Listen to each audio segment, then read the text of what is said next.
नमो नमः प्रिय विद्यार्थियों, आज हम इस वीडियो में अनुवाद के नियम जानेंगे। तो अनुवाद किसे कहते हैं, सबसे पहले हम यही जानेंगे कि एक भाषा को दूसरी भाषा में परिवर्तित करना अनुवाद कहलाता है। हिंदी का वाक्य हम संस्कृत में बदलेंगे तो उसे हम अनुवाद कहते हैं। जैसे राम घर जाता है, तो ये हिंदी का वाक्य है। अब हम इसे संस्कृत में परिवर्तित करेंगे, रामः गृहं गच्छति। तो राम घर को जाता है, तो ये जो हमने परिवर्तन किया है यही अनुवाद कहलाता है। राधा पुस्तक पढ़ती है, राधा पुस्तकम पढ़ती। तो जो ये हमने हिंदी से संस्कृत में बदला है यही परिवर्तन अनुवाद कहलाता है। अब क्रियाएं जानेंगे। क्रिया किसे कहते हैं, जैसे पठ माने पढ़ना, हंस माने हंसना, चल माने चलना, क्रीड माने खेलना, धाव माने दौड़ना, रक्ष माने रक्षा करना। ये सब जो जितनी भी क्रियाएं हैं हम करते हैं, चलना, हंसना, बोलना, दौड़ना, खाना पीना, ये सब होती हैं क्रियाएं। और जो ये क्रियाएं होती है ये पुरुषलिंग स्त्रीलिंग में समान रहती हैं। ऐसा नहीं है कि पुरुषलिंग में अलग क्रिया लगेगी, नपुंसकलिंग में अलग और स्त्रीलिंग में अलग, ऐसा नहीं है। जैसे वह पढ़ता है, सह पढ़ती, वह पढ़ती है, सा पढ़ती ही आएगा। कि हिंदी में वचन दो होते हैं, एक वचन और बहुवचन, लेकिन संस्कृत में वचन तीन होते हैं, एक वचन, द्विवचन और बहुवचन। ये जो वचन होते हैं, यदि कर्ता एक है तो एक के लिए एक वचन का प्रयोग होगा, अगर कर्ता दो हैं तो द्विवचन का, अगर दो से ज़्यादा हैं तो बहुवचन का।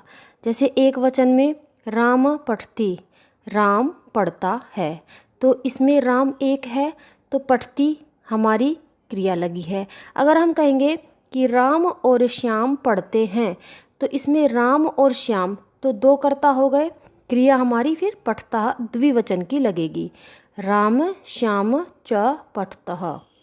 ऐसे ही राम श्याम और मोहन पढ़ते हैं, तो रामः श्यामः मोहन च पठन्ति। अगर कर्ता एक है तो एक वचन में जाना है, दो हैं तो द्विवचन में जाना है, और बहुत सारे हैं तो बहुवचन में जाना है। संस्कृत में लिंग भी तीन होते हैं, पुरुषलिंग, स्त्रीलिंग और नपुंसकलिंग। पुरुषलिंग में जैसे बालकः पठति, तो पुरुषलिंग में ये वाक्य हुआ, और स्त्रीलिंग में बालिका पठति, और नपुंसकलिंग में फलम पतति, फल क्योंकि नपुंसकलिंग में आते हैं। ऐसे ही हिंदी की तरह संस्कृत में भी कर्ता और क्रिया प्रथम पुरुष, मध्यम पुरुष और उत्तम पुरुष, इन तीनों में चलती है। संस्कृत में तीनों वचनों के कारण तीनों पुरुषों में प्रत्येक क्रिया के प्रत्येक काल में 9 रूप होते हैं। और वे 9 रूप कौन कौन से होते हैं, जैसे धातु है हमारी पठ, तो पठ धातु में प्रथम पुरुष में पठती, पठतः, पठन्ति, एक वचन में पठती, द्विवचन में पठतः और बहुवचन में पठन्ति। ऐसे ही मध्यम पुरुष में पठसी, पठतः, पठत, और उत्तम पुरुष में पठामि, पठावः, पठामः। तो ये तीनों पुरुषों में कुल मिलाकर क्रिया के 9 रूप होते हैं। ऐसे ही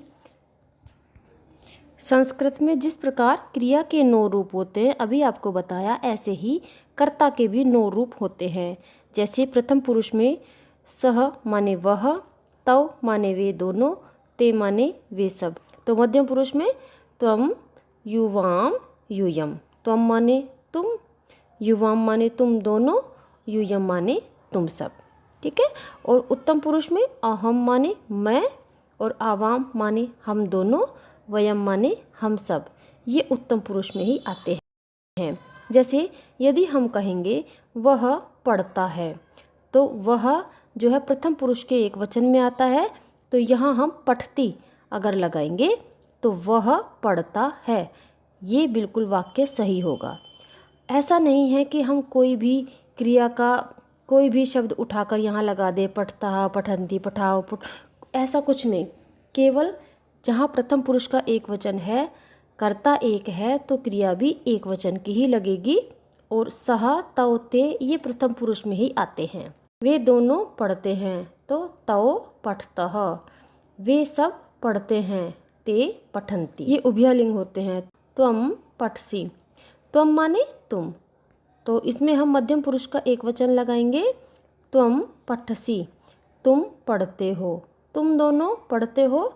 युवां पठतः, यूयं पठत, मैं पढ़ता हूँ। अहम पठामि, हम दोनों पढ़ते हैं। आवां पठावः, हम सब पढ़ते हैं। वयं पठामः। ये क्रिया के 9 रूप हैं और कर्ता के भी 9 रूप हैं। वचन को ध्यान में रखते हुए हमें कर्ता का और क्रिया के इन 9 रूपों का प्रयोग करना है।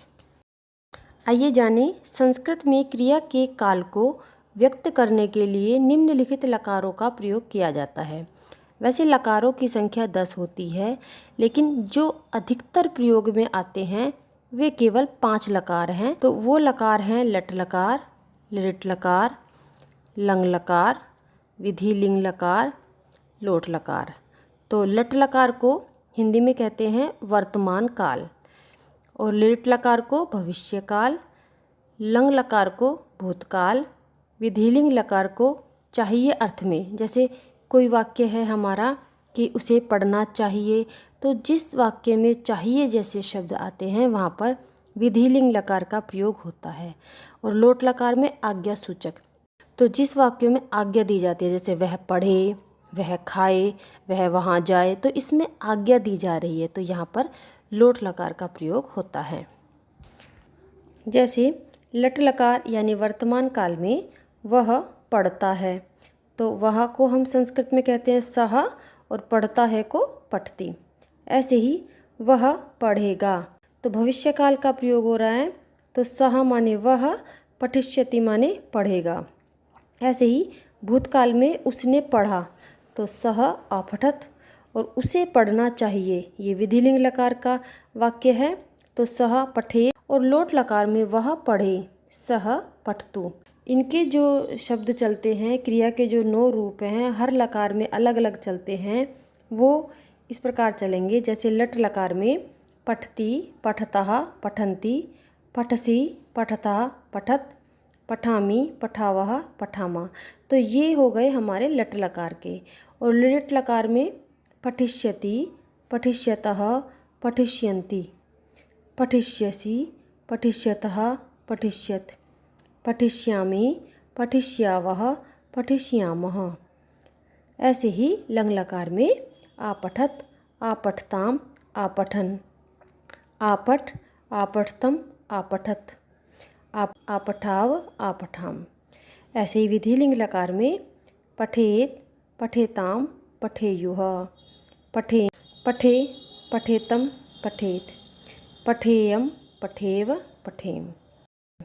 ऐसे ही लोट लकार में पठतु, पठताम, पठन्तु, पठ, पठतम, पठत, पठानी, पठावा, पठाम।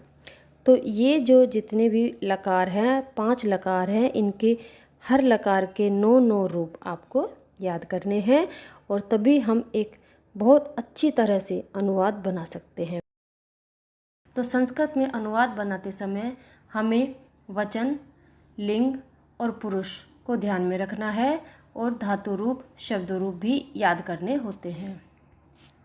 नीचे जो हम तालिका दे रहे हैं, उस तालिका के अनुसार देखिए, प्रथमा विभक्ति में कौन सा कारक आता है? कर्ता, और उसका चिन्ह होता है ने। जो द्वितीय विभक्ति होती है उसका कारक होता है कर्म, और चिन्ह होता है को। राम पुस्तक को पढ़ता है, तो जो को चिन्ह आया है उसमें हमारा कर्म कारक लगेगा।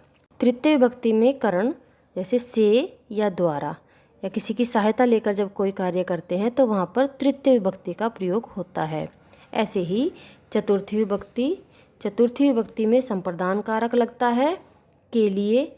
जैसे कोई वाक्य है कि माता बालक के लिए दूध लाती है, तो जो के लिए शब्द आया है तो वो हमारा चतुर्थी विभक्ति का संप्रदान कारक होगा।